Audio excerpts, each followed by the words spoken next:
Hello বন্ধুরা, তোমরা কেমন আছো? আশা করি তোমরা খুব ভালো আছো। আর আজকে আমাদের বাড়িতে ছট পূজা, মানে আজকে আমাদের বাড়ি ছট পূজার খান্না হচ্ছে, তার জন্য আমাদের বাড়িতে চলছে খরনার পূজা। আর এই যে খরনা পূজার জন্য আমি আবার রেডি হয়েছি, একটু শাড়ি পরেছি, কারণ কি পুজোর জন্য এখানে শাড়ি পরতে হবে। আর এই যে আমার শাশুড়ি মা যে খরনা পুজো করছে, আর আমাদের বাড়িতে চলছে খরনা পুজো। চলো তোমাদেরকে দেখাই কি হচ্ছে না হচ্ছে, কে কে পুজো করছে, আর পুজোতে আমরা কী কী করছি না করছি সব কিছুই তো চলছে আমাদের বাড়িতে খরনা পূজা।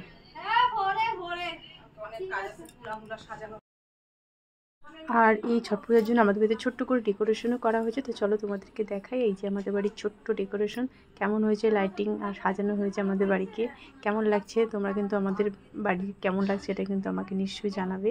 আর এই যে চলছে সব কিছু তৈয়ারি, আমার শাশুড়ি তৈরি করে দিয়েছে, শুরু করে দিয়েছে রুটি বানানো। আজকে খরনা পূজার যে প্রসাদ সেটা হবে পায়েস আর হলো রুটি, যেটা সব উপাসীরা খাবে, এটা সবাই জানে। তো চলো তোমাদেরকে দেখাচ্ছি আর কি কি হচ্ছে এই খরনা পূজার এই রুটি পায়েসের সাথে আর কি কি তৈয়ারি চলছে। এই যে আমার মেয়ে যে খরনা পুজোতে বসে পুজো দেখছে মন দিয়ে, ভাবছে কি হচ্ছে বাড়িতে। ওর একটা কিছু হলে বাড়িতে খুবই একটা আনন্দ থাকে, তো ওই যে আনন্দের সাথে খরনা পূজার দেখছে। আর ওকে আশীর্বাদ নেওয়া হচ্ছে আমার শাশুড়ি মা। তো কেমন লাগছে বন্ধুরা আমাদের বাড়ির ছট পূজা, খরনা পূজা, সেটা কিন্তু আমাকে কিন্তু জানাবে তোমরা। ও মা দেখো আমার মেয়ে প্রণামও করছে, আবার হাতে চুড়িও পরে নিয়েছে। আমি তো নিজেই খেয়াল করিনি, মেয়ে চুড়ি পরে নিয়েছে।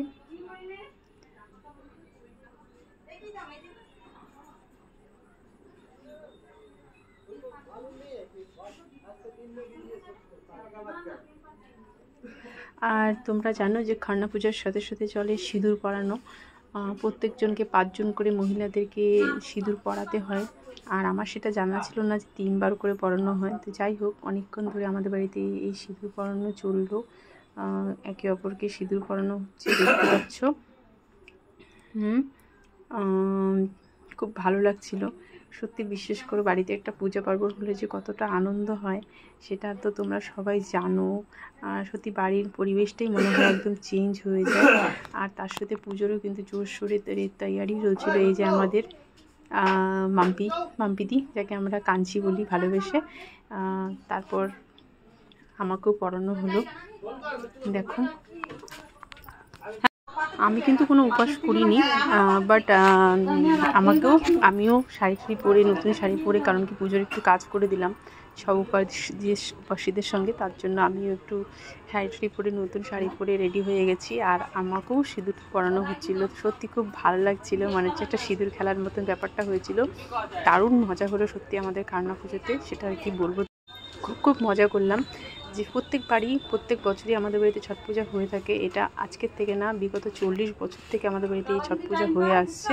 তো সত্যি বিশ্বাস করো, প্রত্যেক বছর আমাদের বাড়িতে খুব আনন্দ হয়, কিন্তু এইবারে আনন্দটা অনেক বেশি ছিল, কারণ এইবারে আনন্দতে আমার মেয়ে ছিল আমার সাথে, তার জন্য একটু আনন্দটা অনেক বেশি। আর আমরাও সবাই খুব খুশি তার জন্য। আর দেখো কত সুন্দর লাগছে দেখতে আমাদের সবাইকে, সিঁদুর দিয়ে আমরা সিঁদুর খেলছিলাম। সত্যি খুব মজা লাগছিল ব্যাপারটা।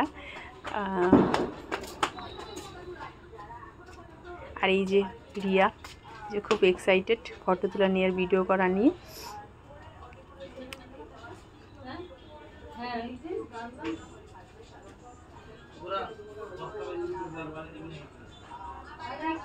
হ্যাঁ,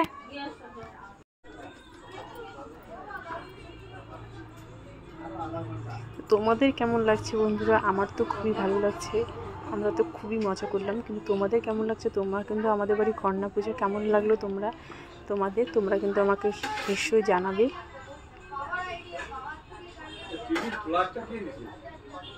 আমি কি করে বলবো বলো তো দেখি।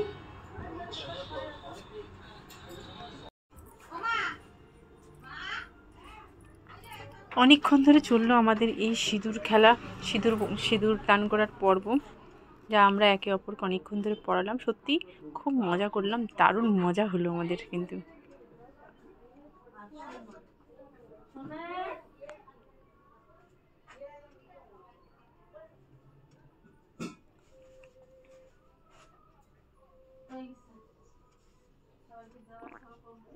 আর এই যে আমার মেয়ে যে চুপচাপ আমাদের সিঁদুর পরানো দেখতেছে, মেয়েকেও একটু সিঁদুর পরানো হলো, সাথে মেয়েকেও আমরা সিঁদুর পরালাম আর মেয়ের কাকাইকেও পরিয়ে দিলাম।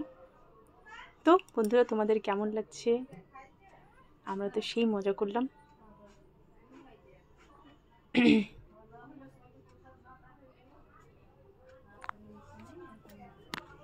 এই যে আমার মাম্মা, যার প্রথম এবার ছট পূজা। আর এই যে আমাদের কাঞ্চি দিদি, যে খুব সুন্দর রুটি ফোলাতে পারে, তার জন্য তোমাদেরকে না দেখিয়ে আমি পারলাম না, একবারে 3-4টা রুটি একসাথে ফোলাচ্ছে। দারুণ রুটি ভাজলো, আধা ঘন্টার মধ্যে এতগুলো রুটি ভেজে ফেলেছে। তার জন্য ভাবলাম তোমাদের সাথে এই কাঞ্চি দিয়ে রুটি রুটি ভাজাটা একটু শেয়ার করি, তার জন্য রুটি ভাজাটা একটু শেয়ার করতে এসেছি। তো তোমাদের কেমন লাগছে বন্ধুরা? সত্যি দারুণ কিন্তু রুটি ভাজছে, দেখো সেই ফুলছে কিন্তু রুটি।